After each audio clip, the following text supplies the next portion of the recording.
Temake ye. Tuh. Assalamualaikum warahmatullahi wabarakatuh. Waalaikumsalam Kami warahmatullahi wabarakatuh. di sini dari kelompok 3 akan menjelaskan implementasi kebijakan moneter dan kebijakan fiskal pada era Presiden B.J. Habibie. Selanjutnya,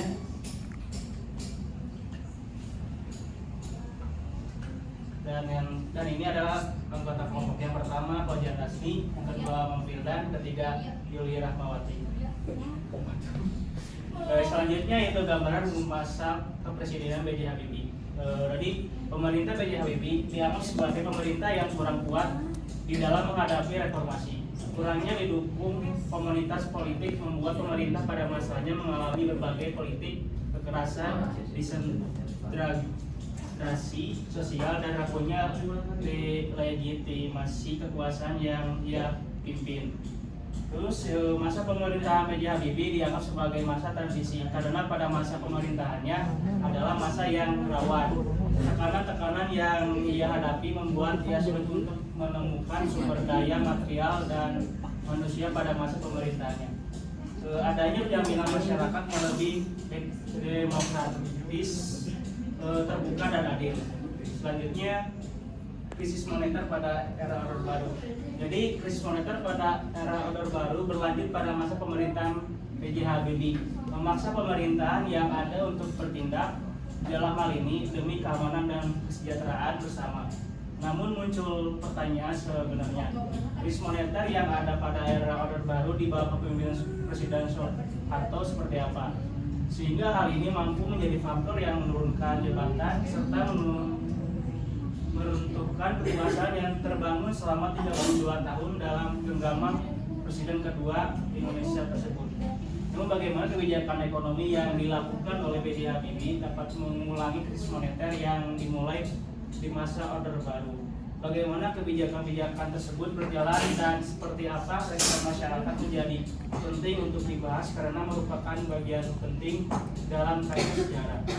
Meskipun kepemimpinan B.J. Habibie sebagai presiden ketiga NKRI terhitung singkat, namun kebijakan yang dikeluarkan memiliki andil besar dalam jenjang perubahan yang terjadi di tahun 1998 sampai 1999. Dan selanjutnya yang akan dibahas oleh Yuli. Selanjutnya ada tantangan perekonomian pada masa jabatan B.J. Habibie, yaitu yang pertama nilai tukar rupiah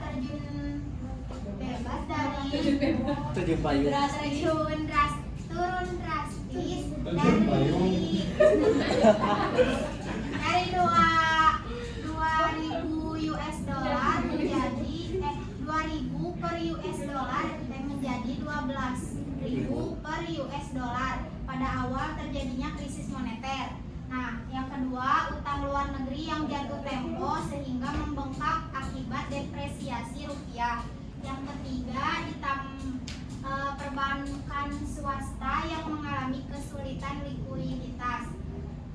Terus yang keempat, inflasi yang meroket di atas 50%. Kemudian pengangguran yang terjadi di mana-mana. Nah, ini masa pemerintahan B.J. Habibie, reformasi ekonomi untuk atasi krisis. Nah, itu ada kebijakan moneter. Nah, yang ini ya kebijakan moneter. Kebijakan moneternya yaitu pertama mengendalikan jumlah uang yang beredar. Yang kedua menaikkan suku bunga sertifikat Bank Indonesia menjadi 70%. Yang ketiga menerapkan bank sentral menjadi independen. Kemudian kalau di perbankan kebijakannya menerbitkan obligasi sebesar 650 triliun untuk menangani perbankan yang bermasalah. Kemudian yang kedua menutup 38 bank dan mengambil alih 7 bank. Kalau kebijakan fiskalnya membatalkan sejumlah proyek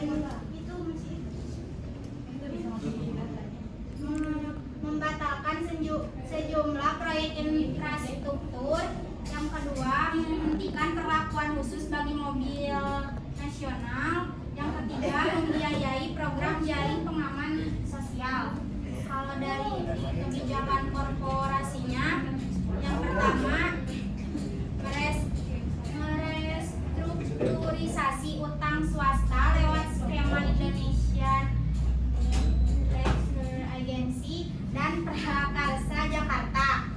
kedua, melarang praktik monopoli bagi Bulog dan Pertamina. Nah, dampak dari kebijakan di atas yaitu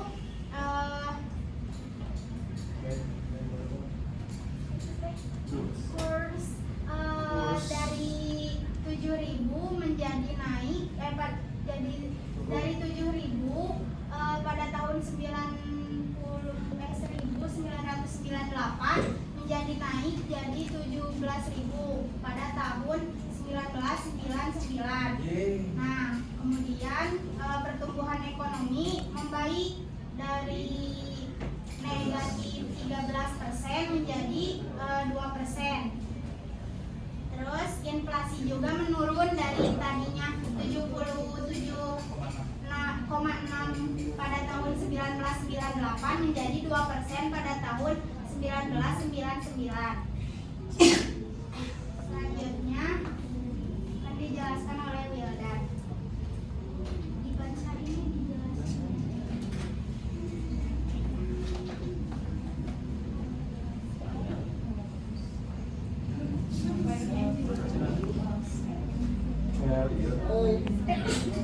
Ya. Selanjutnya implementasi kebijakan ekonomi pada masa reformasi. Yang pertama, kerjasama dengan IMF, International Monetary Fund. Presiden B.J. Habibie menjalin kerjasama antara pemerintahan Indonesia dengan IMF untuk membantu proses pemulihan ekonomi negara. Sebab IMF menawarkan bantuan atau pinjaman dana untuk negara-negara yang membutuhkan untuk memperbaiki neraca pembayarannya. Poin yang kedua, independensi Bank Indonesia. Berarti Bank Indonesia bebas dan campur tangan pemerintah atau pihak tertentu dalam mengatasi krisis. Presiden B.J. Habibie menerapkan independensi BI agar hanya memfokuskan tugasnya untuk mencapai dan memelihara kestabilan nilai rupiah.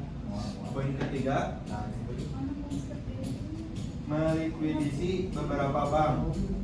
Presiden B.J. Habibie melikuidisi beberapa bank yang bermasalah pada saat krisis agar nilai rupiah dapat stabil kembali. Poin keempat, meningkatkan nilai tukar rupiah. Mulai 20 Mei 1998 tercatat nilai rupiah menguat dari 11.200 US dollar menjadi 7.385 US dollar sampai 20 Oktober 1999. Di bulan Juni 1999 diketahui nilai tukar rupiah terhadap dolar Amerika pernah menyentuh level terkuatnya yaitu 6.550 US dollar. Poin kelima, membentuk lembaga ekonomi. Presiden B.J. Habibie juga membentuk lembaga pemantau dan penyelesaian masalah utang luar negeri. Krisis ekonomi yang terjadi pada tahun 1997 sampai 1998 menjadi puncak praktik korupsi yang merugikan negara. Presiden B.J. Habibie akhirnya mengeluarkan UU anti korupsi, kolusi dan nepotisme dan UU pemberantasan tindak pidana korupsi. Dengan adanya dua undang-undang tersebut, kemudian lahirlah Komisi Pemberantasan Korupsi yang dibentuk pada era kepemimpinan Presiden Megawati tahun 2022. Baik, sekarang kita ke sesi tanya jawab. Barangkali ada yang mau bertanya. Contohnya, Pak.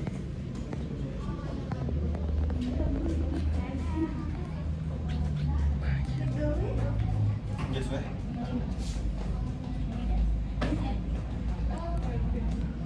Oh, jangan dulu jadi setop. Kemana? Masih ada kaset. Nggak bisa di setop. Nggak bisa. Bisa ya. Bisa.